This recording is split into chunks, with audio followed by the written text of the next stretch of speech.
पंकज बंदन पाद पंकज बंदन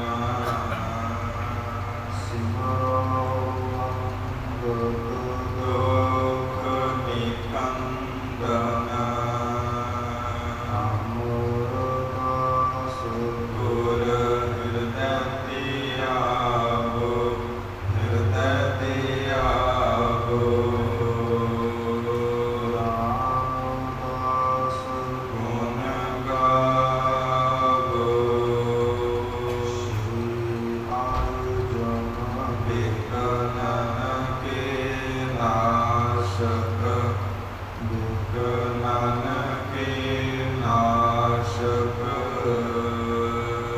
गोविंद सुख समत प्रकाशक श्री हरराय नमो कर जोरी नमो कर जोरी गौर हर कृष्ण मनाए बिहोरी तेग बहादुर परम कृपाला परम कृपाला श्री गुरु गोबिंद सिंह विशाला तारा पार पुन पुन सीसा पुन पुन सीसा पार पार जगदीसा जिसमें अमृत ज्ञान है मानक भक्त विराग गुरु ग्रंथ साहिब ओदत बंद कर अनुराग श्री गुरु शब्द कमाई जना जीते पंच विकार तिल संपन्न का वंदना सिर चरण पर तार आय प्रभ शरणागति कृपा नित्य दयाल एक अखर हर मन बसत नानक होत निहाल एक अखर हर मन बसत नानक होत निहाल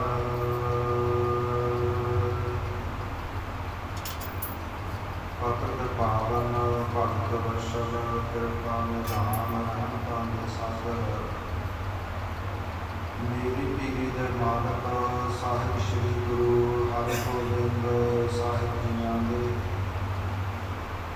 पावन और पवित्र स्थान के उपर साहिब श्री गुरु ग्रंथ साहिब जियां दे चरण परस रहे गुरु रूप गुरु खालसा साध संगत जी सतगुरां की अपार कृपा बख्शिश रहमत दा सदका सत संगत दियां अमोलक घड़ियां बख्शिश होईयां ने जो गुर इतिहास दियां कथा विचारा पिछले समय तो विचारते आ रहे हैं आओ विचारा के सांझ पाउण तो पहला गुरदेव सतगुरु साहिब श्री गुरु गोबिंद सिंह साहिब जिन्हां द्वारा बख्शिश कीती गई फतेह दोहराइए आज्ञा पाइए आखो जी वाहिगुरु जी का खालसा वाहिगुरु जी की फतेह। धन साहिब श्री गुरु नानक देव जी महाराज सिद्धां दे नाल गोष्ठ करने वास्ते विचार चर्चा करने वास्ते महाराज समेर पर्वत वाल गए हुए ने जिस समेर पर्वत के उपर सिद्धां दा वासा है जो अपने घर दीयां जिम्मेवारियां को छड्ड करके जो अपने गृहस्थी जीवनां नूं त्याग करके घरों जिम्मेवारियों तो दौड़े हुए जा करके पहाड़ थोड़ी बहुती भगती की है, उसका हंकार करी बैठे ने महाराज।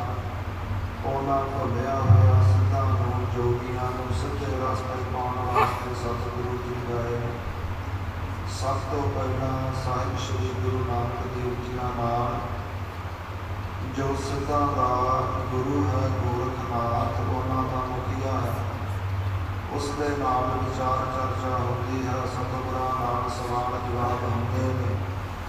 ਮਹਾਰਾਜ ਉਹਦੀਆਂ ਸਾਰੀਆਂ ਗੱਲਾਂ ਦਾ ਉੱਤਰ ਦੇ ਕਰਕੇ ਉਸ ਨੂੰ ਵਾਪਸ ਮੋੜਦੇ। ਉਸ ਤੋਂ ਬਾਅਦ ਹੰਕਾਰਿਆ ਹੋਇਆ ਉਸੇ ਮਤ ਦਾ ਇੱਕ ਜੋਗੀ ਮਛੰਦਰਨਾਥ, ਜੋ ਗੋਰਖਨਾਥ ਦਾ ਚੇਲਾ ਹੈ, ਉਹ ਸਤਿਗੁਰਾਂ ਕੋਲ ਆਉਂਦਾ ਹੈ। ਬੜੇ ਔਖੇ ਔਖੇ ਸਤਿਗੁਰਾਂ ਦਾ ਹੀ ਸਵਾਲ ਕਰਦਾ ਹੈ, ਪਰ ਮਹਾਰਾਜ ਬੜੇ ਸੌਖੇ ਤਰੀਕੇ ਦੇ ਨਾਲ ਉੱਤਰ ਦਿੰਦੇ ਨੇ। ਉਹ ਵੀ ਸਤਿਗੁਰਾਂ ਤੋਂ ਸ਼ਰਮਸਾਰ ਹੋ ਕੇ ਵਾਪਸ ਜਾਂਦਾ ਹੈ। ਅਤੇ ਉਸ ਤੋਂ ਅਗਲਾ ਜਿਸ ਜੋਗੀ ਦਾ ਨਾਮ ਲੋਹਾ ਰੀਪਾ ਹੈ, ਜਿਸ ਨੇ ਕੱਢਦਿਆਂ ਦੀਵਾਨਾਂ ਦੇ ਵਿੱਚ ਸਤਿਗੁਰਾਂ ਦੇ ਨਾਲ ਵਿਚਾਰ ਚਰਚਾ ਕੀਤੀ ਹੈ, ਸਤਿਗੁਰਾਂ ਤੋਂ ਸਾਹਾਂ ਦੇ ਬਾਰੇ ਪੁੱਛਿਆ ਹੈ, ਚੱਕਰਾਂ ਦੇ ਬਾਰੇ ਪੁੱਛਿਆ ਹੈ, ਸਤਿਗੁਰਾਂ ਤੋਂ ਪੰਜਾਂ ਤੱਤਾਂ ਬਾਰੇ ਪੁੱਛਿਆ ਹੈ, ਉਹਨਾਂ ਤੱਤਾਂ ਦੇ ਗੁਣਾਂ ਬਾਰੇ ਦੱਸਿਆ ਹੈ, ਸੁਭਾਵਾਂ ਬਾਰੇ ਪੁੱਛਿਆ ਹੈ ਸਤਿਗੁਰਾਂ ਤੋਂ। ਸਾਹਿਬ ਸ੍ਰੀ ਗੁਰੂ ਨਾਨਕ ਦੇਵ ਜੀ ਨੇ ਬੜੇ ਸੌਖੇ ਤਰੀਕੇ ਦੇ ਨਾਲ ਉਸ ਲੋਹੇ ਜੋਗੀ ਨੂੰ ਜਵਾਬ ਦਿੱਤੇ ਨੇ। ਅਖੀਰ ਵਿੱਚ ਜਿਵੇਂ ਪਹਿਲਾਂ ਗੋਰਖਨਾਥ, ਫਿਰ ਮਛੰਦਰ, ਉਸੇ ਤਰ੍ਹਾਂ ਲੋਹਾ ਰੀਪਾ ਵੀ ਸਾਹਿਬ ਸ੍ਰੀ ਗੁਰੂ ਨਾਨਕ ਦੇਵ ਜੀ ਦੇ ਚਰਨਾਂ ਪਾਸ ਝੁਕਿਆ ਹੈ। ਸਤਿਗੁਰਾਂ ਨੂੰ ਨਮਸਕਾਰ ਕਰਕੇ ਵਾਪਸ ਗਿਆ ਹੈ ਅਤੇ ਜਾ ਕਰਕੇ ਗੋਰਖਨਾਥ ਦੇ ਕੋਲ ਪਹੁੰਚਿਆ। ਦੂਜੇ ਪਾਸੇ ਇਹ ਗੁਰ ਇਤਿਹਾਸ ਭਾਈ ਬਾਲਾ ਜੀ ਇੰਨੇ ਸੁੰਦਰ ਤਰੀਕੇ ਦੇ ਨਾਲ ਖਡੂਰ ਸਾਹਿਬ ਦੀ ਧਰਤੀ 'ਤੇ ਸੁਣਾ ਰਹੇ ਨੇ। ਜਾਣੋ ਕਿ ਭਾਈ ਬਾਲਾ ਜੀ ਦੇ ਮੁਖ ਤੋਂ ਗੁਲਾਬਾਂ ਦੀ ਖੁਸ਼ਬੂ ਨਿਕਲ ਰਹੀ ਹੋਵੇ। ਧੰਨ ਸਾਹਿਬ ਸ੍ਰੀ ਗੁਰੂ ਅੰਗਦ ਦੇਵ ਜੀ ਮਹਾਰਾਜ ਭੌਰੇ ਦੇ ਵਾਂਗ ਉਸ ਖੁਸ਼ਬੂ, ਉਸ ਕਮਲ ਦੇ ਰਸ ਦਾ ਆਨੰਦ ਮਾਣ ਰਹੇ ਨੇ। ਇਤਿਹਾਸ ਸੁਣ ਕਰਕੇ ਭਾਈ ਬਾਲੇ ਦੇ ਮੁਖੋਂ ਸਤਿਗੁਰੂ ਜੀ ਇੰਨੇ ਪ੍ਰਸੰਨ ਹੋਏ। ਮਹਾਰਾਜ ਸਾਹਿਬ ਸ੍ਰੀ ਗੁਰੂ ਨਾਨਕ ਦੇਵ ਜੀਆਂ ਦੀ ਯਾਦ ਵਿੱਚ ਜੁੜੇ ਨੇ, ਸਮਾਧੀ ਅੰਦਰ ਗਏ ਨੇ। ਇਤਿਹਾਸ ਦੱਸਦਾ ਹੈ ਕਿ 7 ਦਿਨ 7 ਰਾਤਾਂ ਦੀ ਸਮਾਧੀ ਸਾਹਿਬ ਸ੍ਰੀ ਗੁਰੂ ਅੰਗਦ ਦੇਵ ਜੀ ਮਹਾਰਾਜ ਜੀਆਂ ਨੇ ਖਡੂਰ ਸਾਹਿਬ ਦੀ ਧਰਤੀ ਦੇ ਉੱਪਰ ਲਾਈ ਹੈ। ਖਡੂਰ ਸਾਹਿਬ ਦੇ ਲੋਕਾਂ ਨੂੰ ਇੱਦਾਂ ਪ੍ਰਤੀਤ ਹੋਣ ਲੱਗਾ ਹੈ ਕਿ ਸ਼ਾਇਦ ਗੁਰੂ ਅੰਗਦ ਦੇਵ ਜੀ ਆਪਣੇ ਸਰੀਰ ਨੂੰ ਛੱਡ ਕਰਕੇ ਸੱਚਖੰਡ ਬਿਆਨਾ ਕਰ ਗਏ। ਹਰ ਰੋਜ਼ ਸਤਿਗੁਰਾਂ ਕੋਲ ਸੰਗਤਾਂ ਆ ਕੇ ਮਿਲਦੀਆਂ ਨੇ, ਦਰਸ਼ਨ ਕਰਦੀਆਂ ਨੇ, ਪਰ ਸਾਹਿਬ ਸ੍ਰੀ ਗੁਰੂ ਅੰਗਦ ਦੇਵ ਜੀਆਂ ਦੀਆਂ ਜੋ ਅੱਖਾਂ ਦੀਆਂ ਪਲਕਾਂ ਹਨ, ਉਹ ਪਹਿਲਿਆਂ ਦਿਨਾਂ ਵਾਂਗ ਹੀ ਜੁੜੀਆਂ ਹੋਈਆਂ ਨੇ। ਬਾਦਲ ਨੇ ਮਹਾਰਾਜ ਇਕਾਗਰ ਚਿੱਤ ਹੋ ਕਰਕੇ ਸਾਵਧਾਨਤਾ ਦੇ ਨਾਲ ਮਹਾਰਾਜ ਤਖਤ ਤੇ ਸਮਾਧੀ ਅੰਦਰ ਵਿਰਾਜੇ ਹੋਏ।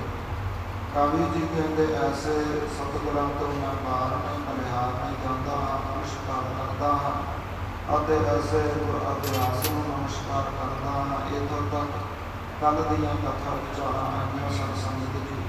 ਸਾਹਿਬ ਸ੍ਰੀ ਗੁਰੂ ਅੰਗਦ ਦੇਵ ਜੀ ਸਮਾਧੀ ਅੰਦਰ ਵਿਰਾਜੇ ਹੋਏ ਨੇ। ਆਉਣ ਵਾਲਾ ਜੋ ਗੁਰ ਇਤਿਹਾਸ ਹੈ, ਆਓ ਸ਼ਰਧਾ ਭਾਵਨਾ ਦੇ ਨਾਲ ਸ਼ਰਵਣ ਕਰੀਏ ਜੀ। ਸਤਿਨਾਮ ਸ੍ਰੀ ਵਾਹਿਗੁਰੂ ਸਾਹਿਬ ਜੀਓ। ਦੋਹਰਾ ਸ੍ਰੀ ਭਗ ਹੈ ਸੰਸਾਰ। ਕਵੀ ਸੰਤੋਖ ਸਿੰਘ ਜੀ ਅਗਲੇ ਅਧਿਆਏ ਦੀ ਆਰੰਭਤਾ ਦੇ ਵਿੱਚ ਧੰਨ ਸਾਹਿਬ ਸ੍ਰੀ ਗੁਰੂ ਨਾਨਕ ਦੇਵ ਜੀਆਂ ਦੇ ਚਰਨਾਂ ਦਾ ਮੰਤਰ ਕਰਦੇ ਹੋਏ ਉਚਾਰਦੇ ਨੇ। ਕਹਿੰਦੇ ਨੇ, ਜੋ ਸਾਹਿਬ ਸ੍ਰੀ ਗੁਰੂ ਨਾਨਕ ਦੇਵ ਜੀਆਂ ਦੇ ਚਰਨ ਹਨ, ਉਹ ਸ਼ਾਂਤੀ ਦਾ, ਸੁੱਖਾਂ ਦਾ ਸਰੋਵਰ ਹਨ ਜੀ। ਮਨ ਮ੍ਰਿਗ ਤਿਸਨੇ ਮਿਲਾਈ। ਕਵੀ ਜੀ ਕਹਿੰਦੇ, ਸਰੋਤਾ ਜਨੋ, ਜੋ ਸਾਡਾ ਮਨ ਹੈ ਨਾ, ਇਹ ਤਾਂ ਪਿਆਸੇ ਹੋਏ ਹਿਰਨ ਵਰਗਾ ਹੈ। ਪਿਆਸੇ ਹੋਏ ਹਿਰਨ ਨੂੰ ਜਿਵੇਂ ਕਿਸੇ ਸਰੋਵਰ ਦੇ ਦਰਸ਼ਨ ਹੋ ਜਾਣ, ਜਲ ਦੇ ਦਰਸ਼ਨ ਹੋ ਜਾਣ ਤੇ ਉਸ ਕੋਲ ਜਲ ਛਕ ਕੇ ਜਿਵੇਂ ਤ੍ਰਿਪਤ ਹੁੰਦਾ ਹੈ। ਕਥਾ ਬਰਬਾਵਨੀ। ਕਵੀ ਜੀ ਕਹਿੰਦੇ ਇਸੇ ਪ੍ਰਕਾਰ ਹੀ ਸਤਿਗੁਰਾਂ ਦੀ ਕਿਰਪਾ ਦੇ ਨਾਲ ਤ੍ਰਿਪਤ ਹੋ ਕਰਕੇ ਜੋ ਸਤਿਗੁਰਾਂ ਦੀ ਪਵਿੱਤਰ ਕਥਾ ਹੈ ਸੰਗਤ ਜੀ ਉਹ ਆਪ ਜੀਆਂ ਦਾ ਹੀ ਵਿਚਾਰਦਾ ਹੈ। ਜਥਾ ਮੂਰ ਮਤ ਆਏ ਕਹਿੰਦੇ ਕਿਵੇਂ ਵਿਚਾਰਦਾ ਹਾਂ, ਜਿੰਨੀ ਸਤਿਗੁਰਾਂ ਨੇ ਮੈਨੂੰ ਮਤ ਬਖਸ਼ੀ ਹੈ ਉਸੇ ਅਨੁਸਾਰ, ਜਿੰਨੀ ਸਤਿਗੁਰਾਂ ਨੇ ਮੈਨੂੰ ਸਮਰੱਥਾ ਬਖਸ਼ੀ ਹੈ, ਜਿੰਨੀ ਮੇਰੇ ਤੇ ਕਿਰਪਾ ਕੀਤੀ ਹੈ ਉਸ ਕਿਰਪਾ ਅਨੁਸਾਰ ਇਹ ਕਥਾ ਲਿਖਦਾ ਹਾਂ ਅਤੇ ਸਰੋਤਿਆਂ ਦੇ ਵਿੱਚ ਇਹ ਕਥਾ ਵਿਚਾਰਦਾ ਗਾਉਂਦਾ ਹਾਂ। ਸਵਈਆ ਅੱਠਵੇਂ ਬਾਸੁਰ ਧਿਆਨ ਛੁਟਾ ਜਬ ਜਦੋਂ ਸਾਹਿਬ ਸ਼੍ਰੀ ਗੁਰੂ ਅੰਗਦ ਦੇਵ ਜੀਆਂ ਨੂੰ ਸਮਾਧੀ ਅੰਦਰ 7 ਦਿਨ ਔਰ 7 ਰਾਤਾਂ ਬਤੀਤ ਹੋਈਆਂ ਨੇ। 8ਵੇਂ ਦਿਨ ਦੀ ਆਰੰਭਤਾ ਹੋਈ ਹੈ, ਸਵੇਰ ਹੋਈ ਹੈ। ਅੰਮ੍ਰਿਤ ਵੇਲੇ ਗੁਰੂ ਅੰਗਦ ਦੇਵ ਜੀ ਸਮਾਧੀ ਵਿੱਚੋਂ ਬਾਹਰ ਆਏ ਨੇ। ਦੇਹ ਵਿਖੇ ਸਤਿ ਸੁਧ ਆਈ ਉਹੀ ਸਰੀਰ ਦੇ ਵਿੱਚ ਚੇਤਨ ਸ਼ਕਤੀ ਆਈ ਹੈ। ਮਹਾਰਾਜ ਜੀਆਂ ਨੇ ਆਪਣਾ ਚੌਂਕੜਾ ਖੋਲਿਆ ਹੈ। ਲੋਚਨ ਸੁੰਦਰ ਜੋ ਬਿਕਸੇ ਅਰਬਿੰਦ ਭਾਈ ਬਾਲਾ ਜੀ ਕਹਿੰਦੇ ਇਸ ਤਰ੍ਹਾਂ ਸਾਹਿਬ ਸ਼੍ਰੀ ਗੁਰੂ ਅੰਗਦ ਦੇਵ ਜੀਆਂ ਨੇ ਆਪਣੇ ਸੁੰਦਰ ਨੇਤਰ, ਸੁੰਦਰ ਅੱਖਾਂ ਖੋਲੀਆਂ ਨੇ। ਪਰ ਫੁੱਲਤ ਜਿਉਂ ਛਪ ਛਾਈ ਜਿਵੇਂ ਕਹਿੰਦੇ ਸੂਰਜ ਨੂੰ ਵੇਖ ਕਰਕੇ ਕਮਲ ਦਾ ਫੁੱਲ ਖਿੜਦਾ ਹੈ, ਏਦਾਂ ਸਤਿਗੁਰਾਂ ਦੇ ਨੇਤਰ ਖਿੜ ਆਏ ਨੇ। ਬਚਨ ਕੋ ਕਰ ਭੋਜਨ ਪਾਏ ਗੁਰੂ ਅੰਗਦ ਦੇਵ ਜੀ ਤਖਤ ਤੋਂ ਉੱਠੇ ਨੇ, ਇਸ਼ਨਾਨ ਪਾਣ ਸਾਧਿਆ ਹੈ, ਭੋਜਨ ਛਕਿਆ ਹੈ। ਆਸੀਨੇ ਹੈ ਆਸਨ ਬੈਸਤ ਦਾਈ ਫਿਰ ਗੁਰੂ ਅੰਗਦ ਦੇਵ ਜੀ ਮਹਾਰਾਜ ਖਡੂਰ ਸਾਹਿਬ ਦੀ ਧਰਤੀ ਦੇ ਉੱਪਰ ਆ ਕਰਕੇ ਆਪਣੇ ਆਸਨ ਉੱਪਰ, ਆਪਣੇ ਤਖਤ ਦੇ ਉੱਪਰ ਮਹਾਰਾਜ ਬਿਰਾਜੇ ਨੇ। ਦੇਹ ਸਜੈ ਤਨ ਸਾਥ ਧਰਾ ਕਹਿੰਦੇ ਤਖਤ ਤੇ ਬੈਠੇ ਏਦਾਂ ਸੋਭਾ ਪਾਉਂਦੇ ਨੇ ਜਿਵੇਂ ਸੁੱਖਾਂ ਨੇ, ਜਿਵੇਂ ਸੰਸਾਰ ਦੇ ਬੇਅੰਤ ਸੁੱਖਾਂ ਨੇ ਆਪਣੀ ਦੇ ਸ਼ਾਂਤੀ ਨੇ ਆਪਣੀ ਦੇ ਤਖਤ ਉੱਪਰ ਪ੍ਰਗਟ ਕੀਤੀ ਹੋਵੇ। ਖਿਮਾ ਇਹ ਆਪਣੋ ਵੇਖ ਬਣਾਈ ਜਿਵੇਂ ਦਇਆ, ਧੀਰਜ, ਖਿਮਾ ਔਰ ਜਿਹੜੇ ਸ਼ੁਭ ਗੁਣ ਹਨ ਉਹੀ ਤਖਤ ਤੇ ਬਿਰਾਜੇ ਹੋਣਗੇ। ਤੁਮਰਾ ਸੁਤਾ ਭਗਤਾ ਜੀਵ ਦੇ ਜਿੰਨੇ ਵੀ ਭਾਈ ਬਾਲਾ ਜੀ ਕਹਿੰਦੇ ਸੁਣਨ ਵਾਲੇ ਸਰੋਤੇ ਧੰਨ ਸਾਹਿਬ ਸ਼੍ਰੀ ਗੁਰੂ ਅਮਰਦਾਸ ਜੀ ਮਹਾਰਾਜ ਵਰਗੇ, ਬਾਬਾ ਬੁੱਢਾ ਸਾਹਿਬ ਵਰਗੇ, ਭਾਈ ਧੰਗਾ ਵਰਗੇ, ਭਾਈ ਜੁਲਕਾ ਵਰਗੇ ਆਦਿ ਜੋ ਭਾਈ ਜੀਵਾ ਵਰਗੇ ਹਨ, ਸਾਰਿਆਂ ਨੂੰ ਸਤਿਗੁਰਾਂ ਨੇ ਆਵਾਜ਼ ਮਾਰੀ ਹੈ। ਸਰਵਕਾਰ ਗੁਰੂ ਅੰਗਦ ਦੇਵ ਜੀਆਂ ਨੇ ਹਾਕ ਮਾਰ ਕੇ ਕਥਾ ਸੁਣਾਉਣ ਵਾਲੇ ਭਾਈ ਬਾਲਾ ਜੀ, ਕਥਾ ਲਿਖਣ ਵਾਲੇ ਸੁਲਤਾਨਪੁਰ ਲੋਧੀ ਦੇ ਰਹਿਣ ਵਾਲੇ ਭਾਈ ਪੈੜਾ ਮੁਖਾ ਜੀਆਂ ਨੂੰ ਆਵਾਜ਼ ਮਾਰ ਕੇ ਤਖਤ ਦੇ ਨਜ਼ਦੀਕ ਸੱਦਿਆ ਹੈ। ਬੋਲੇ ਸ੍ਰੀ ਅੰਗਦ ਗੁਰੂ ਤੇ ਫਿਰ ਭਾਈ ਬਾਲਾ ਜੀ ਕਹਿੰਦੇ ਸਾਨੂੰ ਸਾਰਿਆਂ ਨੂੰ ਸੱਦ ਕਰਕੇ ਗੁਰੂ ਅੰਗਦ ਦੇਵ ਜੀ ਮਹਾਰਾਜ ਬੋਲੇ ਨੇ। ਕਥਾ ਸੁਣਨ ਹਰ ਪਿਆਰ ਇਹ ਸੰਗਤ ਜੀ ਜੋ ਸਾਹਿਬ ਸ਼੍ਰੀ ਗੁਰੂ ਨਾਨਕ ਦੇਵ ਜੀਆਂ ਦੀ ਪਵਿੱਤਰ ਕਥਾ ਹੈ ਉਸ ਨੂੰ ਪ੍ਰੇਮ ਦੇ ਨਾਲ ਸ਼ਰਵਣ ਕਰੋ ਜੀ। ਕਬੈਤ ਐਸੇ ਗੁਰੂ ਭਾਤੀ ਬਾਲਾ ਕਥੋ ਅਬ ਸਾਖੀ ਏਕ ਇਸ ਪ੍ਰਕਾਰ ਗੁਰੂ ਅੰਗਦ ਦੇਵ ਜੀ ਮਹਾਰਾਜ ਬੋਲੇ ਨੇ ਕਿ ਭਾਈ ਬਾਲਾ ਜੀ ਜਿਹੜਾ ਗੁਰ ਇਤਿਹਾਸ ਆਪ ਜੀ ਸੁਣਾ ਰਹੇ ਹੋ ਉਹ ਅੱਗੇ ਸੁਣਾਉਣਾ ਕਰੋ ਜੀ। ਕੋਈ ਹੈ ਮਜੂਰ ਤੇਰੇ ਸਪੈ ਕੋ ਕਹੀਏ ਜਿਵੇਂ ਜਿਵੇਂ ਭਾਈ ਬਾਲਾ ਜੀ ਆਪ ਜੀ ਨਾਲ ਰਹੇ ਹੋ ਗੁਰੂ ਨਾਨਕ ਦੇਵ ਜੀ ਮਹਾਰਾਜ ਜੀਆਂ ਦੇ, ਜਿਵੇਂ ਜਿਵੇਂ ਆਪ ਜੀਆਂ ਦੀ ਹਜ਼ੂਰੀ ਦੇ ਵਿੱਚ ਸਾਰਾ ਵਰਤਾਰਾ ਵਰਤਿਆ ਹੈ, ਸਾਰਾ ਇਤਿਹਾਸ ਰਚਿਆ ਹੈ, ਆਪ ਜੀ ਸਾਨੂੰ ਸੁਣਾਉਣਾ ਕਰੋ। ਸੁਦਾ ਇਤਿਹਾਸ ਗੁਰ ਆਪਾ ਤੁਝ ਪਾਸ ਸਭ ਕਿਉਂਕਿ ਜਿਹੜਾ ਅੰਮ੍ਰਿਤ ਵਰਗਾ ਇਤਿਹਾਸ ਹੈ ਨਾ ਇਹ ਭਾਈ ਬਾਲਾ ਜੀ ਆਪ ਜੀ ਸਾਰਾ ਜਾਣਦੇ ਹੋ।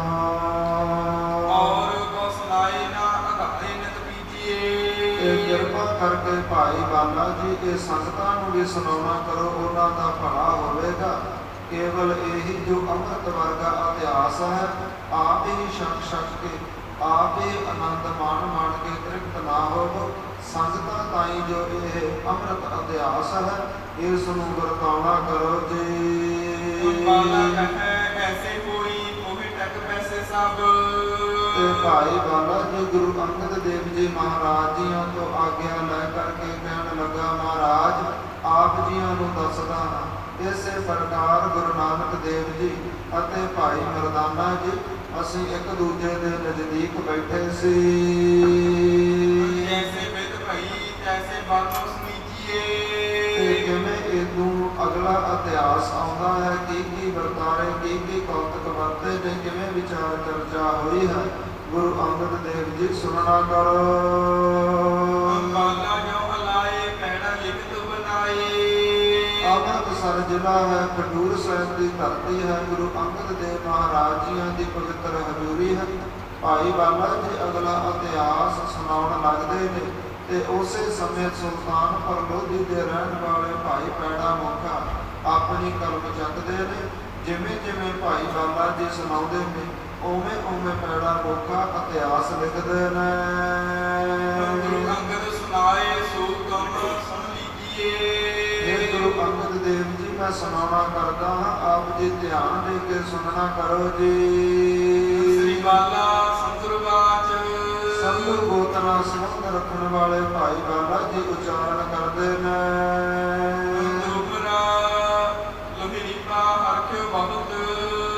ਇਸ ਪ੍ਰਕਾਰ ਜਿਹੜਾ ਤੀਸਰਾ ਜੋਗੀ ਗੁਰੂ ਨਾਨਕ ਦੇਵ ਜੀਆਂ ਨਾਲ ਵਿਚਾਰ ਚਰਚਾ ਕਰਨ ਆਇਆ ਸੀ, ਜਿਸ ਦਾ ਨਾਮ ਨਾਥ ਲੋਹਾ ਰੀਪਾ ਸੀ, ਉਹ ਸਤਿਗੁਰਾਂ ਦੇ ਬਚਨ ਸੁਣ ਕਰਕੇ ਸਤਿਗੁਰਾਂ ਤੋਂ ਜਵਾਬ ਲੈ ਕਰਕੇ ਬੜਾ ਪ੍ਰਸੰਨ, ਬੜਾ ਖੁਸ਼ ਹੋਇਆ ਹੈ। ਜਾਣਿਓ ਸਫਲ ਸਰੀਰ। ਤੇ ਉਸ ਨੇ ਆਪਣੀ ਇਹ ਦੇਹੀ ਸਤਿਗੁਰਾਂ ਦੇ ਚਰਨ ਪਰਸ ਕਰਕੇ ਸਫਲ ਜਾਣੀ ਹੈ।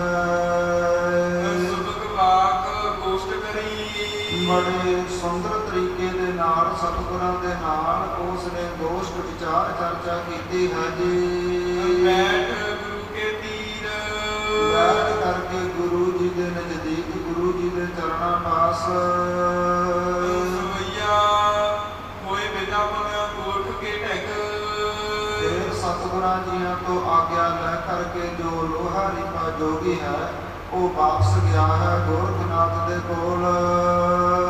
ਜਾਏ ਆਦੇਸ਼ ਕਰੀ। ਤੇ ਜਾ ਕਰਕੇ ਆਦੇਸ਼ ਭਾਵ ਨਮਸਕਾਰ ਗੋਰਖਨਾਥ ਨੂੰ ਕੀਤੀ ਹੈ। ਪੂਰਨ ਭਾ ਅਵਤਾਰ ਸਹੀ।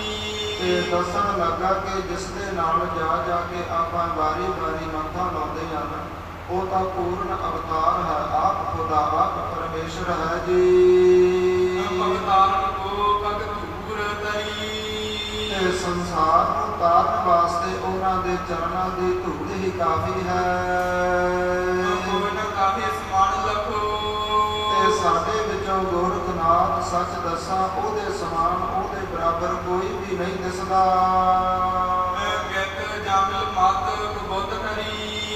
ਕਿਉਂਕਿ ਮੈਂ ਉਹਨਾਂ ਦੇ ਨਜ਼ਦੀਕ ਜਾ ਕੇ ਆਇਆ ਹਾਂ, ਜੋ ਮੇਰੀ ਖੋਟੀ ਬੁੱਧੀ ਸੀ, ਜੋ ਮੇਰੇ ਮਨ ਅੰਦਰ ਸ਼ੰਕੇ ਸਨ, ਉਹਨਾਂ ਨੇ ਸਾਰੇ ਹੀ ਦੂਰ ਕੀਤੇ ਨੇ, ਖੋਟੀ ਬੁੱਧੀ ਨਾਸ਼ ਕੀਤੀ ਹੈ ਜੀ।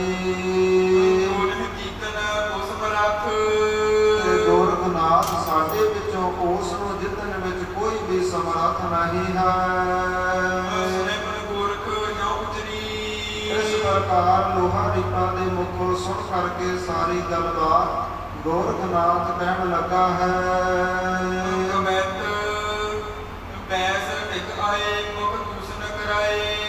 ਕਹਿਣ ਲੱਗਾ ਲੋਹਾ ਰੀਪਾ ਚੁੱਪ ਕਰ, ਮੇਰੇ ਨੇੜ ਆ ਕੇ ਬੈਠ, ਆਪਣੀ ਜੋ ਜ਼ਬਾਨ ਹੈ ਇਸ ਨੂੰ ਲਗਾਮ ਦੇਣਾ ਕਰੋ।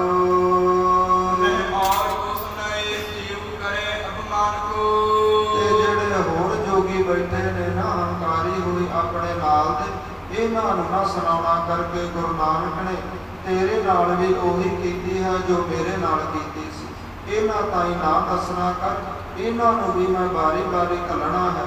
ਇਹ ਵੀ ਬਹੁਤੇ ਹੰਕਾਰੀ ਹੋਏ, ਇਹਨਾਂ ਦਾ ਹੰਕਾਰ, ਇਹਨਾਂ ਦਾ ਮਾਨ ਗੁਰੂ ਨਾਨਕ ਹੀ ਤੋੜੇਗਾ।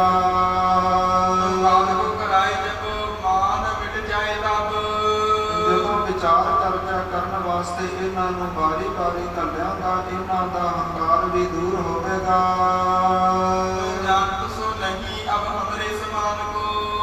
ਇਹ ਹੁਣ ਮੇਰਾ ਵੀ ਸਤਿਕਾਰ ਕਰਨਾ ਭੁੱਲ ਗਏ ਨੇ, ਥੋੜੀਆਂ ਬਹੁਤੀਆਂ ਰਿੱਧੀਆਂ ਸਿੱਧੀਆਂ ਦੇ ਮਾਲਕ ਕੀ ਬਣ ਗਏ। ਇਹ ਮੈਨੂੰ ਵੀ ਸਿੱਧੇ ਮੂੰਹ ਨਾਲ ਨਹੀਂ ਬੁਲਾਉਂਦੇ। ਹੁਣ ਇਹਨਾਂ ਦਾ ਜਿਹੜਾ ਹੰਕਾਰ ਹੈ, ਮਾਣ ਹੈ, ਉਹ ਗੁਰੂ ਨਾਨਕ ਕੋਲੋਂ ਮੈਂ ਆਪ ਤੜਾਵਾਂਗਾ। ਮੂਰਖ ਲਾਏ ਸਦ ਨੀਨੇ ਹੈ ਬੁਲਾਏ ਸਭ। ਇਸ ਪ੍ਰਕਾਰ ਗੋਰਖਨਾਥ ਨੇ ਆਵਾਜ਼ ਮਾਰ ਕੇ ਆਪਣੇ ਜਿੰਨੇ ਵੀ ਜੋਗੀ ਸਮਾਧੀਆਂ ਅੰਦਰ ਬੈਠੇ ਸਨ ਸਾਰਿਆਂ ਨੂੰ ਕੋਲ ਸੱਦਿਆ ਹੈ। ਵੈਸੇ ਆਏ ਕਹਿ ਸੇਤ ਮਹਾਨ ਕੋ। ਸਾਰੇ ਆ ਕਰਕੇ ਉੱਠ ਕੇ ਆਪਣੀਆਂ ਸਮਾਧੀਆਂ ਦੇ ਵਿੱਚੋਂ ਗੋਰਖਨਾਥ ਦੇ ਕੋਲ ਆਉਂਦੇ ਨੇ ਤੇ ਨਮਸਕਾਰ ਕਰਦੇ ਨੇ। ਗੋਰਖ ਉਚਾਰੀ ਤੂੰ ਸਹਿਤ ਕਲਾਕਾਰੀ। ਤੇ ਗੋਰਖਨਾਥ ਉਹਨਾਂ ਨੂੰ ਇਸ ਪ੍ਰਕਾਰ ਖੁਸ਼ ਕਰਨ ਵਾਸਤੇ, ਜਿਵੇਂ ਦੇਸੀ ਭਾਸ਼ਾ ਵਿੱਚ ਕਹਿ ਦਈਏ ਕਿ ਪੰਪ ਮਾਰਦਾ ਹੈ, ਕਹਿੰਦਾ ਹੈ ਜੋਗੀਓ ਤੁਹਾਡੇ ਵਰਗਾ ਕੋਈ ਸ਼ਕਤੀ ਵਾਲਾ ਮੈਨੂੰ ਨਜ਼ਰ ਨਹੀਂ ਆਉਂਦਾ। ਕੀਤੇ ਬਾਦ ਕਾਲੀ ਜਾਏ ਨਾਨਕ ਸੁਜਾਨ ਕੋ।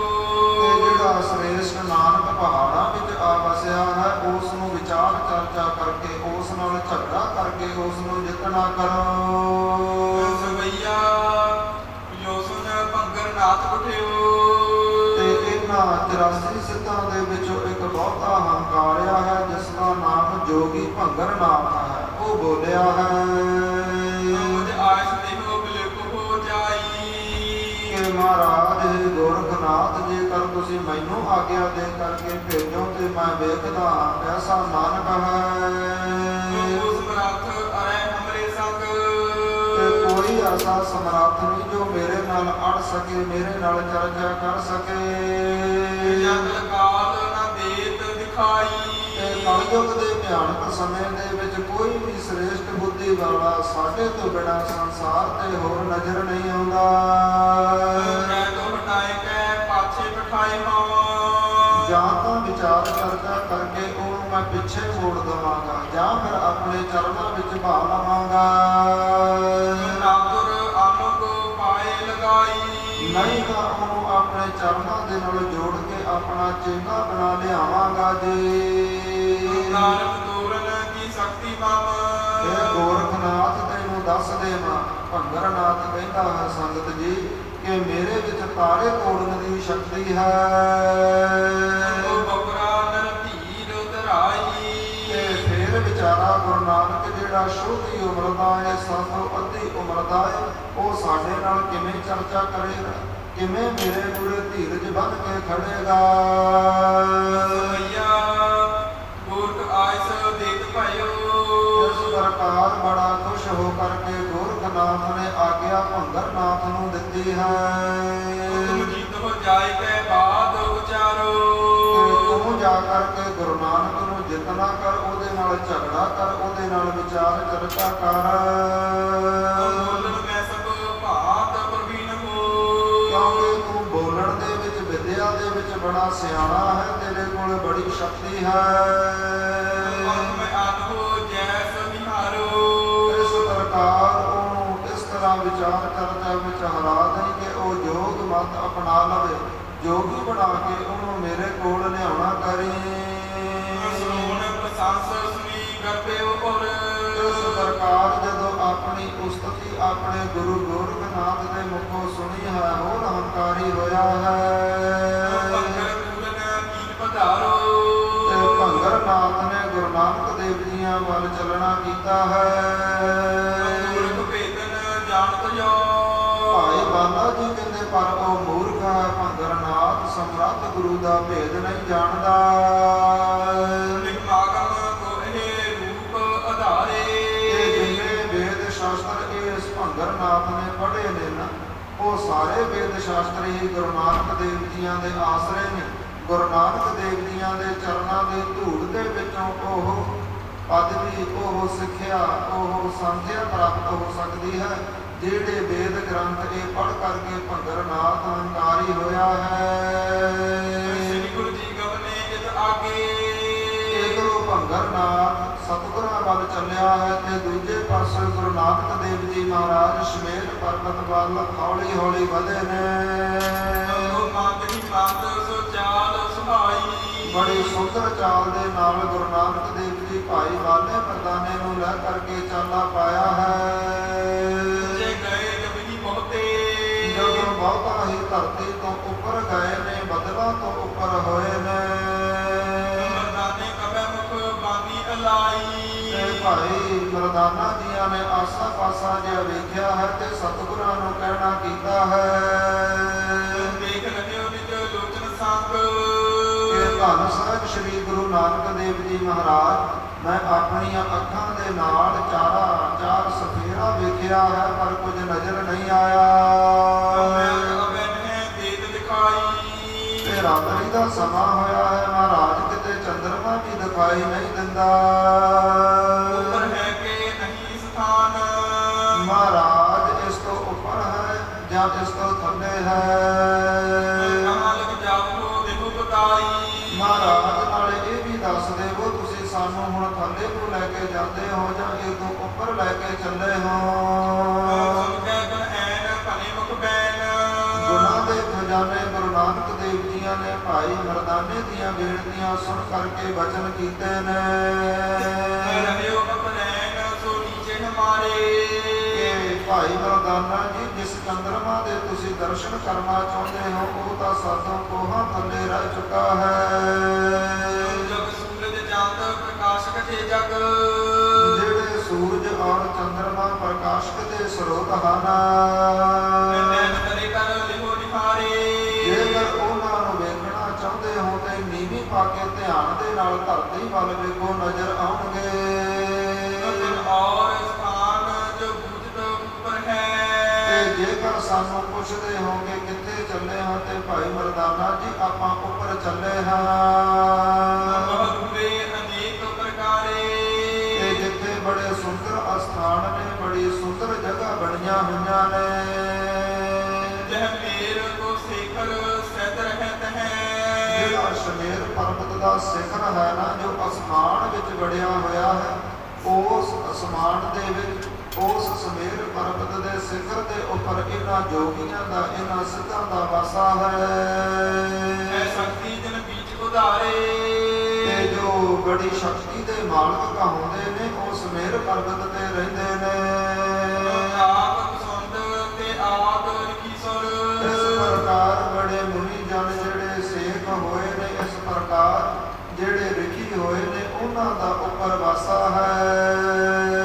ਦਾਸੋ ਸੁਨੇ ਮਰਦਾਨਾ ਇਸ ਪ੍ਰਕਾਰ ਗੁਰੂ ਨਾਨਕ ਦੇਵ ਜੀਆਂ ਤੋਂ ਸਾਰੀ ਵਾਰਤਾਲਾਪ ਭਾਈ ਮਰਦਾਨਾ ਜੀ ਸੁਣ ਰਹੇ ਨੇ ਪ੍ਰਹਲਾਦ ਵੱਡੇ ਜਨ ਦਾਤ ਤੇ ਭਾਈ ਮਰਦਾਨਾ ਜੀ ਜਿਹੜੇ ਭਗਤ ਧਰੂ ਵਰਗੇ ਭਗਤ ਪ੍ਰਹਲਾਦ ਵਰਗੇ ਜਾਂ ਭਗਤ ਦੱਤ ਵਰਗੇ ਜਿਹੜੇ ਹੋਏ ਨੇ ਸੋ ਪੂਰਨ ਸੋਹਤ ਸੁੰਦਰ ਖਾਨਾ ਉਹ ਵੀ ਉੱਪਰ ਹੀ ਸਮੇਰ ਪਰਬਤ ਦੇ ਉੱਪਰ ਕਿਸੇ ਸਮੇਂ ਸੋਭਦੇ ਸਨ ਚਲੋ ਉਹਨਾਂ ਥਾਵਾਂ ਦੇ ਦਰਸ਼ਨ ਕਰਾਈਏ ਜਿੱਥੇ ਭਗਤਾਂ ਨੇ ਬੈਠ ਕੇ ਸਮਾਧੀਆਂ ਲਾਈਆਂ ਨੇ ਪਰਮੇਸ਼ਰ ਦਾ ਨਾਮ ਜਪਿਆ ਹੈ ਨਹੀਂ ਮੰਗ ਚਲਾ ਤਹਿ ਕੋ ਇਸ ਪ੍ਰਕਾਰ ਹੌਲੀ ਹੌਲੀ ਸਤਿਗੁਰਾਂ ਦੇ ਪਿੱਛੇ ਪਿੱਛੇ ਭਾਈ ਬਾਲਾ ਮਰਦਾਨਾ ਜੀ ਚੱਲਦੇ ਨੇ ਮਨ ਸਤਨ ਕੇ ਬਹੁਤਾ ਅਭਮਾਨਾ ਤੇ ਸਿੱਧਾਂ ਦੇ ਜਿਹੜੇ ਮਨ ਦੇ ਹੰਕਾਰ ਹਨ ਉਹਨਾਂ ਨੂੰ ਨਾਸ਼ ਕਰਨ ਵਾਸਤੇ ਸਤਿਗੁਰੂ ਜੀ ਚੱਲੇ ਨੇ ਤੇਰੇ ਮਿਟਾਏ ਭਲੇ ਮੁਖ ਪਾਏ ਇਸ ਪ੍ਰਕਾਰ ਉਹਨਾਂ ਨੇ ਜੋ ਸ਼ਰੀਰਾਂ ਦੇ ਮਾਣ ਪਾਲੇ ਨੇ ਹੰਕਾਰ ਪਾਲੇ ਨੇ ਭਾਈ ਬਾਲਾ ਮਰਦਾਨਾ ਜੀ ਉਹ ਆਪਾਂ ਜਾ ਕਰਕੇ ਮਿਟਾ ਦੇਣੇ ਨੇ ਉਹਨਾਂ ਨੂੰ ਸਿੱਧੇ ਰਸਤੇ ਪਾਉਣਾ ਹੈ ਖਾਨਤ ਨਾਸਨ ਯੋਗਤ ਕਾਨਾ ਇਸ ਪ੍ਰਕਾਰ ਗੁਰੂ ਨਾਨਕ ਦੇਵ ਜੀ ਚੱਲਦੇ ਚੱਲਦੇ ਭਾਈ ਬਾਲੇ ਮਰਦਾਨੇ ਤਾਈਂ ਦੱਸਦੇ ਨੇ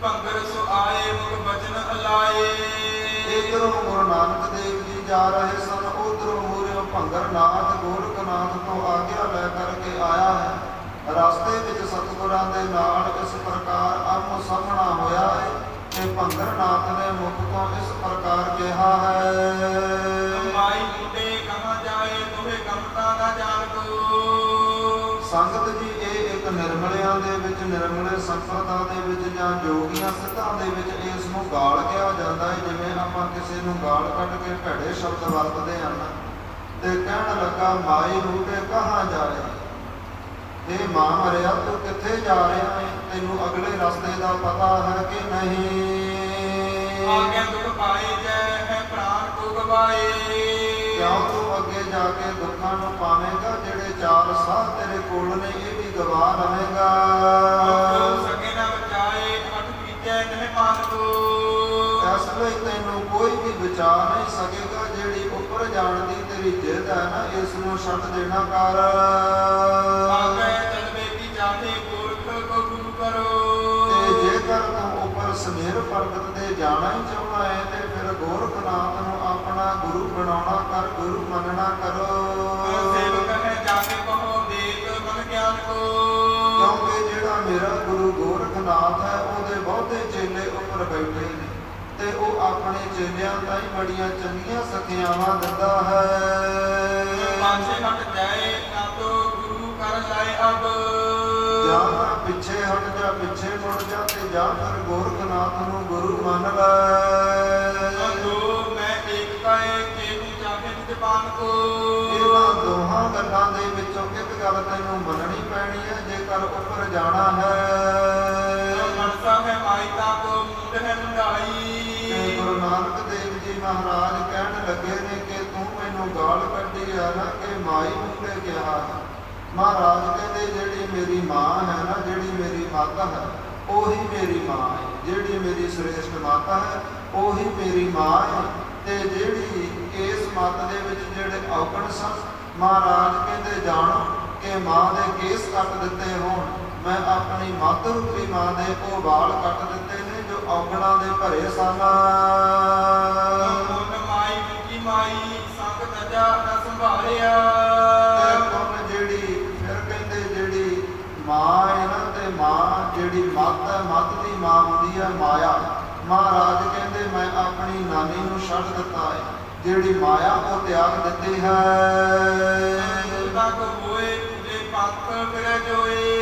ਮਹਾਰਾਜ ਕਹਿੰਦੇ ਭੰਗਰਨਾਥ ਉਹ ਬੰਦਾ ਦੁੱਖ ਪਾਉਂਦਾ ਹੈ ਜੋ ਰਸਤੇ ਤੋਂ ਭਟਕ ਜਾਵੇ। ਤੇ ਯਾਦ ਰੱਖੀ ਜਿਹੜਾ ਹੰਕਾਰ ਲੈ ਕੇ ਮੇਰੇ ਕੋਲ ਆਇਆ ਹਾਂ, ਤੇਰਾ ਸਾਰਾ ਹੰਕਾਰ ਨਾਸ਼ ਕਰਾਂਗਾ, ਤੈਨੂੰ ਗੁਰਮਤਿ ਦੇ ਸਿੱਧੇ ਰਸਤੇ ਪਾਵਾਂਗਾ।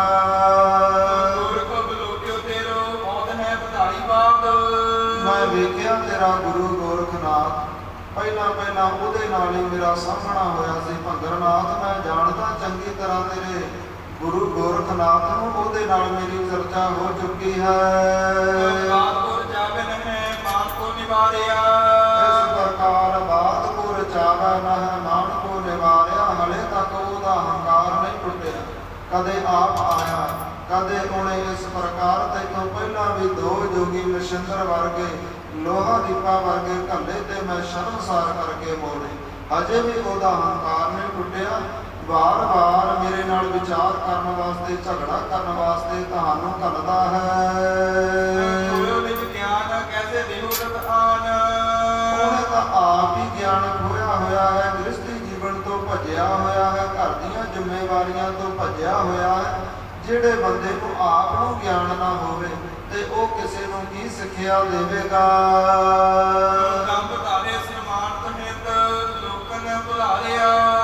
ਇਸ ਪ੍ਰਕਾਰ ਉਹਨੇ ਦੰਭ ਪਖੰਡ ਨੂੰ ਧਾਰਿਆ ਹੋਇਆ ਹੈ ਤੇ ਭੋਲੇ ਭਾਲੇ ਲੋਕਾਂ ਨੂੰ ਉਪਦੇਸ਼ ਦੇ ਕਰਕੇ ਆਪਣਾ ਸਤਿਕਾਰ ਕਰਵਾਉਂਦਾ ਹੈ, ਆਪਣੇ ਚੇਲੇ ਬਣਾ ਰਿਹਾ ਹੈ।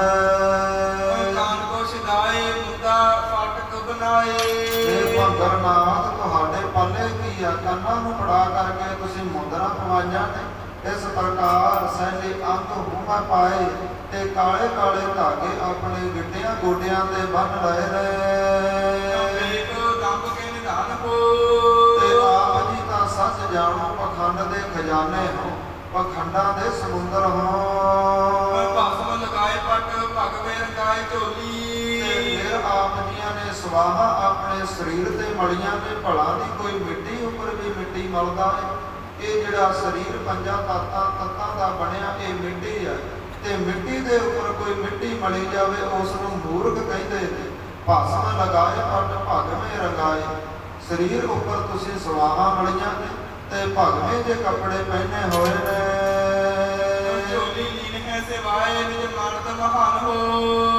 ਤੇ ਝੋਲੀ ਬਣਾ ਲਈ ਹੈ, ਝੋਲੀ ਸਵਾ ਲਈ ਹੈ ਤੇ ਦਰ ਜਾ ਕੇ ਲੋਕਾਂ ਦੇ ਘਰਾਂ ਚੋਂ ਆਟਾ ਮੰਗਦੇ ਹੋ।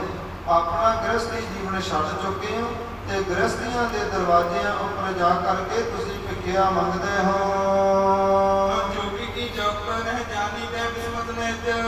ਇਸ ਪ੍ਰਕਾਰ ਮੈਂ ਤੁਹਾਡੇ ਬਾਰੇ ਸੋਚ ਕੇ ਹੈਰਾਨ ਹਾਂ ਕਿ ਜੋਗ ਮਾਤਾ ਨੂੰ ਤੁਸੀਂ ਜਾਣਦੇ ਹੀ ਨਹੀਂ। ਕਿ ਅਸਲ ਜੋਗ ਕੀ ਹੁੰਦਾ ਹੈ। ਜੋਗੀ ਨੂੰ ਕਹਿਤ ਜੋਗ ਹੁੰਦੇ ਅਣਜਾਣ ਹੋ। ਆਪਣੇ ਆਪ ਨੂੰ ਜੋਗੀ ਅਖਵਾਉਂਦੇ ਹੋ। ਜੋਗੀ ਨਾਮ ਹੁੰਦਾ ਹੈ ਜੁੜੇ ਦਾ, ਜੋ ਪਰਮੇਸ਼ਰ ਦੇ ਨਾਲ ਜੁੜਿਆ ਹੋਵੇ ਸੋ ਕਹੀਆ ਜੋਗੀ।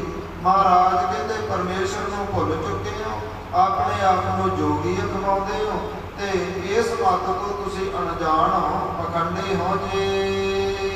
ਔਦ ਹੈ ਵਧਾਈ ਪੂਰ ਪੰਥ ਸੁਭ ਰਹਿਓ ਦੂਰ। ਤੇ ਤੁਸੀਂ ਪਹਾੜਾਂ ਦੇ ਉੱਪਰ ਆ ਕੇ ਹੁਣ ਕੀਤਾ ਹੀ ਕੀ ਆ, ਇਹਨਾਂ ਰਿੱਧੀਆਂ ਸਿੱਧੀਆਂ ਦੇ ਨਾਲ ਆਪਣੀ ਵਿਆਹ ਦੀ ਉਮਰ ਵਧਾਈ ਬੈਠੇ ਹੋ। ਉਮਰ ਤਾਂ ਸਤਿਗੁਰੂ ਜੀ ਕਹਿੰਦੇ ਉਹੀ ਲੇਖੇ ਜੋਖੇ ਵਿੱਚ ਹੈ, ਉਹੀ ਚੰਗੀ ਹੈ ਜੋ ਪਰਮੇਸ਼ਰ ਦੀ ਯਾਦ ਵਿੱਚ ਪੂਰੀ ਹੋ ਜਾ, ਜੋ ਪਰਮੇਸ਼ਰ ਦੀ ਯਾਦ ਵਿੱਚ, ਉਹਦੇ ਸੇਵਾ ਵਿੱਚ, ਉਹਦੀ ਸਿਮਰਨ ਵਿੱਚ, ਉਹਦੀ ਸਤਸੰਗਤ ਦੇ ਵਿੱਚ ਬਤੀਤ ਹੋ ਜਾਵੇ। ਉਹ ਚਾਹੇ 2 ਘੜੀਆਂ ਦੀ 2 ਸਾਲਾਂ ਦੀ ਉਮਰ ਹੋਵੇ, ਮਹਾਰਾਜ ਕਹਿੰਦੇ ਉਹ ਬਹੁਤ ਹੈ। ਬਹੁਤੀ ਉਮਰ ਤੁਸੀਂ ਵਧਾਈ ਬੈਠੇ ਹੋ ਤੇ ਜਦ ਤੱਕ ਕੋਈ ਭਗਤੀ ਕੀਤੀ ਨਹੀਂ। ਸਹਿਜ ਸਤਿਰੂਪ ਕੋ ਦੂਰ ਕਿਵ ਜਾਣ ਹੋ। ਤੇ ਜਿਹੜਾ ਆਤਮ ਸਰੂਪ ਹੈ ਨਾ ਪਰਮੇਸ਼ਰ ਦਾ, ਜੋ ਆਤਮ ਸਰੂਪ, ਜੋ ਅਕਾਲ ਪੁਰਖ ਵਾਹਿਗੁਰੂ ਤੁਹਾਡੇ ਅੰਦਰ ਬੈਠਾ ਹੈ, ਉਸ ਨੂੰ ਤੁਸੀਂ ਪਹਿਚਾਣਿਆ ਨਹੀਂ। ਸਰੀਰ ਉੱਪਰ ਸਵਾਹਾਂ ਮਲ ਲਈਆਂ, ਕੰਨ ਫੜਾ ਕੇ ਮੁੰਦਰਾਂ ਪਾ ਲਈਆਂ, ਭਗਵੇਂ ਜੇ ਕੱਪੜੇ ਪਾ ਲਏ, ਝੋਲੀਆਂ ਪਾ ਲਈਆਂ ਗਲਾਂ ਦੇ ਵਿੱਚ, ਮੋਢਿਆਂ ਦੇ ਵਿੱਚ ਤੇ ਦਰ ਦਰ ਜਾ ਕੇ ਭਿੱਖਿਆ ਮੰਗਦੇ ਹੋ ਤੇ ਆਪਣੇ ਆਪ ਨੂੰ ਜੋਗੀ ਅਖਵਾਉਂਦੇ ਹੋ। ਮਹਾਰਾਜ ਕਹਿੰਦੇ ਤੁਸੀਂ ਜੋਗ ਮਤ ਤੋਂ ਦਰਅਸਲ ਅਣਜਾਣ ਹੋ, ਪਖੰਡੇ ਹੋ। ਇਹਨਾਂ ਰਿੱਧੀਆਂ ਸਿੱਧੀਆਂ ਦੇ ਨਾਲ ਹੋਰ ਕੀਤਾ ਹੀ ਕੀ ਆ, ਤੁਸੀਂ ਆਪਣੀਆਂ ਉਮਰਾਂ ਵਧਾ ਲਈਆਂ, ਹਜ਼ਾਰਾਂ ਸਾਲ ਕਰ ਲਈਆਂ। ਮਹਾਰਾਜ ਕਹਿੰਦੇ ਜਿਹੜੀ ਉਮਰ ਪਰਮੇਸ਼ਰ ਦੀ ਯਾਦ ਵਿੱਚ ਬਤੀਤ ਨਹੀਂ ਹੁੰਦੀ, ਜਿਹੜੀ ਉਮਰ ਸਤ ਸੰਗਤ ਦੇ ਵਿੱਚ ਬਤੀਤ ਨਹੀਂ ਹੁੰਦੀ, ਉਹ ਵਿਅਰਥ ਹੈ, ਭਾਵੇਂ ਲੱਖਾਂ ਸਾਲ ਹੋਵੇ। ਜਪਜੀ ਸਾਹਿਬ ਵਿੱਚ ਮਹਾਰਾਜ ਬਿਆਨ ਕਰਦੇ ਨੇ, ਜੇ ਜੁਗ ਚਾਰੇ ਆਰਜਾ ਹੋਰ ਦਸੂਨੀ ਹੋਏ, ਨਵਾਂ ਖੰਡਾਂ ਵਿੱਚ ਜਾੜੀਆ ਨਾਲ ਚੱਲੈ ਸਭ ਕੋਏ। ਮਹਾਰਾਜ ਕਹਿੰਦੇ ਜੇ ਜੁਗ ਚਾਰੇ ਆਰਜਾ, ਮਹਾਰਾਜ ਕਹਿੰਦੇ ਚਾਰਾਂ ਜਿਹੜੀ ਦੁਹਾਕਿਆਂ ਦੀ ਵੀ ਉਮਰ ਹੋ ਜਾਵੇ ਨਾ, 4 ਵਰਿਆਂ ਦੀ ਉਮਰ ਹੋ ਜਾਵੇ ਤੇ ਇਹਦੋਂ ਦੁੱਗਣੀ ਕਰ ਦੇਵੇ। ਕਹਿੰਦੇ 8 ਸਮਿਆਂ ਦੀ, 8 ਪਹਿਰਾਂ ਦੀ ਉਮਰ ਕਹਿ ਲਈਏ, ਜਾਂ ਫਿਰ 8 ਇਸ ਪ੍ਰਕਾਰ ਜੁਗਾਂ ਦੀ ਉਮਰ ਕਹਿ ਲਈਏ। ਜੇ ਜੁਗ ਚਾਰੇ ਆਰਜਾ, 4 ਜੁਗਾਂ ਦੀ ਉਮਰ ਹੋ ਜਾਵੇ ਤੇ ਇੱਕ ਯੁੱਗ ਦੇ ਵਿੱਚ ਸੰਗਤ ਜੀ 100 ਸਾਲ ਹੁੰਦਾ ਹੈ। 100 ਸਾਲ ਸਦੀ ਦੇ ਵਿੱਚ ਹੁੰਦਾ ਹੈ, ਇੱਕ ਯੁੱਗ ਦੇ ਵਿੱਚ 1000 ਸਾਲ ਹੁੰਦਾ ਹੈ। ਤੇ ਕਹਿੰਦੇ ਇਸ ਪ੍ਰਕਾਰ 8000 ਸਾਲ ਵੀ ਤੁਹਾਡੀ ਉਮਰ ਹੋ ਜਾਵੇ ਤੇ ਸਾਰੇ ਤੁਹਾਨੂੰ ਨਵਾਂ ਖੰਡਾਂ ਦੇ ਵਿੱਚ ਲੋਕ ਜਾਣਨ ਲੱਗ ਜਾਣ। ਜੇ ਜੁਗ ਚਾਰੇ ਆਰਜਾ ਹੋਰ ਦਸੂਣੀ ਹੋਏ, ਨਵਾਂ ਖੰਡਾਂ ਵਿੱਚ ਜਾਣੀਆ ਨਾਲ ਚੱਲੈ ਸਭ ਕੋਏ। ਚੰਗਾ ਨਾਮ ਰਖਾਏਗਾ ਜਸ ਕੀਰਤ ਜਗ ਲੈ। ਜੇਕਰ ਆਪਣਾ ਨਾਮ ਵੀ ਕੋਈ ਚੰਗਾ ਜਿਹਾ ਰੱਖ ਲਿਆ, ਮੂਹਰੇ 108 ਲਾ ਕਰਕੇ ਕੋਈ ਸੰਤ ਕਹਾਉਣ ਲੱਗ ਪਏ, ਕੋਈ ਮਹਾਤਮਾ ਕਹਾਉਣ ਲੱਗ ਪਏ, ਕਹਿੰਦੇ ਚੰਗਾ ਨਾਮ ਰਖਾਏਗਾ ਜਸ ਕੀਰਤ ਜਗ ਲੈ। ਸੰਸਾਰ ਦੀਆਂ ਸਾਰੀਆਂ ਵਡਿਆਈਆਂ ਪ੍ਰਾਪਤ ਕਰ ਲਈਆਂ, ਪਰ ਜੇਕਰ ਪਰਮੇਸ਼ਰ ਦਾ ਨਾਮ ਨਾ ਜਪਿਆ, ਜੇ ਪਰਮੇਸ਼ਰ ਦੀ ਬੰਦਗੀ ਨਾ ਕੀਤੀ ਤੇ ਕਹਿੰਦੇ ਉਹ ਪਰਮੇਸ਼ਰ ਦੀ ਨਿਗਾਹ ਦੇ ਵਿੱਚ ਤੁਸੀਂ ਇੱਕ ਗੰਦੀ ਨਾਲੀ ਦੇ ਕੀੜੇ ਵਰਗੇ। ਕਹਿੰਦੇ ਉਸ ਕੀੜਿਆਂ ਵਾਂਗ ਹੀ ਭੰਗਰ ਨਾਲ ਤੁਹਾਡਾ ਜੀਵਨ ਬਤੀਤ ਹੋ ਰਿਹਾ ਹੈ। ਉਮਰ ਭਾਵੇਂ ਬੜੀ ਲੰਬੀ ਹੈ ਪਰ ਪਰਮੇਸ਼ਰ ਦੀ ਬੰਦਗੀ ਨਹੀਂ, ਹਿਰਦੇ ਵਿੱਚ ਮਨ ਦੇ ਅੰਦਰ ਚੈਨ ਨਹੀਂ, ਸੁਖ ਨਹੀਂ। ਇਸ ਲਈ ਈਰਖਾ ਦਾ ਰੋਗ ਤੁਹਾਨੂੰ ਲੱਗਿਆ ਹੈ। ਈਰਖਾ ਦੇ ਵਸ ਹੋ ਕਰਕੇ ਸਾਡੇ ਦੇ ਨਾਲ ਤੁਸੀਂ ਆ ਕਰਕੇ ਵਾਰ-ਵਾਰ ਝਗੜਾ ਕਰਦੇ ਹੋ, ਵਾਰ-ਵਾਰ ਵਿਚਾਰ ਚਰਚਾ ਕਰਦੇ ਹੋ। ਸੰਗਤ ਜੀ ਇੱਥੋਂ ਤੱਕ ਅੱਜ ਦੀ ਕਥਾ ਵਿਚਾਰ ਆਈ ਹੈ। ਭੰਗਰ ਨਾਥ ਸਤਿਗੁਰਾਂ ਦੇ ਨਾਲ ਵਿਚਾਰ ਚਰਚਾ ਕਰਨ ਆਇਆ ਹੈ। ਹੋਰ ਵੀ ਸਤਿਗੁਰਾਂ ਤਾਈਂ ਤਿੱਖੇ ਸਵਾਲ ਕਰੇਗਾ। ਕੱਲ੍ਹ ਦੀਆਂ ਦੀਵਾਨਾਂ ਵਿੱਚ ਸਰਵਣ ਕਰਾਂਗੇ।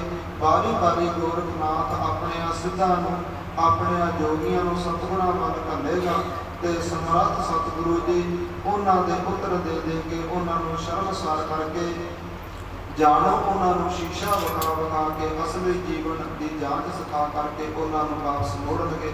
ਇੱਥੇ ਹੀ ਵਿਸ਼ਰਾਮ ਲੈਂਦੇ ਹਾਂ, ਸਮਾਪਤੀ ਕਰਦੇ ਹਾਂ ਜੀ। ਹੋਈਆਂ ਭੁੱਲਾਂ ਚੁੱਕਾਂ ਦੀ ਖਿਮਾ ਬਖਸ਼ਣੀ, ਗੁਰੂ ਦਾ ਇਤਿਹਾਸ, ਗੁਰੂ ਦਾ ਸ਼ਬਦ ਜਾਣ ਕੇ ਹਿਰਦਿਆਂ ਵਿੱਚ ਵਸਾਉਣਾ, ਤਾਂ ਜੋ ਸਾਡਾ ਲੋਕ ਅਤੇ ਪਰਲੋਕ ਸਮਝ ਸਕੇ। ਆਓ ਆਨੰਦ ਸਾਹਿਬ ਦੀ ਗੁਰਬਾਣੀ ਦੇ ਨਾਲ ਜੁੜੀਏ, ਸਮਾਪਤੀ ਕਰੀਏ ਜੀ। ਸਤਿਨਾਮ ਸ਼੍ਰੀ ਵਾਹਿਗੁਰੂ ਸਾਹਿਬ ਜੀ। ਰਾਮ ਕਲੀ ਮਹਲਾ ਤੀਜਾ। ਆਨੰਦ ਇੱਕ ਓੰਕਾਰ।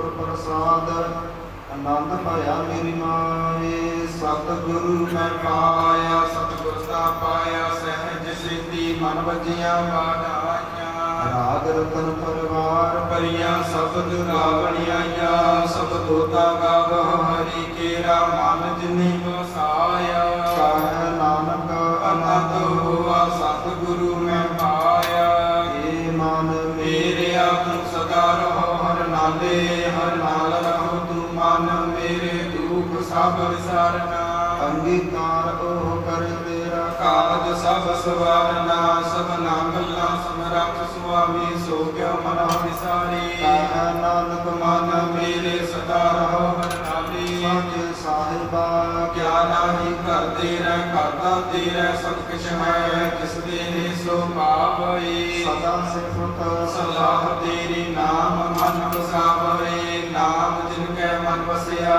ਵਾਜੇ ਸ਼ਬਦ ਕਤੀਰੀ ਕਹਿ ਨਾਨਕ ਸੱਚੇ ਸਾਹਿਬ ਕਿਆ ਨਾਹੀ ਕਰਦੀ ਰਹਿ ਸਾਚਾ ਨਾਮ ਮੇਰਾ ਆਧਾਰੋ ਸਾਚ ਨਾਮ ਆਧਾਰ ਮੇਰਾ ਜਿਨ ਭੁਖਾ ਸਭ ਰਵਾਈਆਂ ਕਰ ਸ਼ਾਂਤ ਸੁਖ ਮਨ ਆਇ ਵਸਿਆ ਜਿਨ ਇੱਛਾ ਸਭ ਬੁਝਾਈਆਂ ਸਦਾ ਕੁਰਬਾਨ ਕੀਤਾ ਗੁਰ ਬਿਟਹੁ ਜਿਸ ਦੀਆਂ ਇਹ ਵਡਿਆਈਆਂ ਕਹਿ ਨਾਨਕ ਸੁਨਹੁ ਸੰਤ ਹੋ ਸਬਦ ਧਰਮ ਪਿਆਰੋ ਸਾਚਾ ਨਾਮ ਮੇਰਾ ਆਧਾਰੂ ਵਾਜੇ ਪੰਜ ਸ਼ਬਦ ਜਦ ਘਰ ਸੁਭਾਗੈ ਘਰ ਸੁਭਾਗੈ ਸ਼ਬਦ ਵਾਜੇ ਕਲਾ ਜਿਤ ਕਰ ਧਾਰਿਆ ਪੰਜ ਦੂਤ ਤੁਧ ਵਸ ਕੀਤੇ ਕਾਲ ਕੰਟਕ ਮਾਰਿਆ ਕਰਮ ਪਾਇਆ ਤੁਧ ਜਿਨ ਵਾਸੇ ਨਾਮ ਹਰ ਕੈ ਲਾਗੇ ਕਹਿ ਨਾਨਕ ਐਸ ਹੋਆ ਤਿਤ ਕਰ ਅਨਹਦ ਵਾਚੇ ਅਨੰਦ ਸੁਨਹਾ ਵੱਡ ਭਾਗੀ ਹੋ ਸਚਲ ਮਨੋਰਥ ਮਨੋਰਥ ਪੂਰੇ ਪਾਰ ਬ੍ਰਹਮ ਕਰ ਪਾਇਆ ਉਤਰੇ ਸਗਲ ਵਿਸੂਰੇ ਦੁਖ ਰੋਗ ਸੰਤਾਪ ਉਤਰੇ ਸੁਣੀ ਸੱਚੀ ਬਾਣੀ ਸੰਤ ਸਾਜਨ ਭਏ ਸਾਸੇ ਪੂਰੇ ਗੁਰ ਤੇ ਜਾਣੀ ਸੁਣਤੇ ਪੁਨੀਤ ਕਹਤੇ ਪਵਿੱਤਰ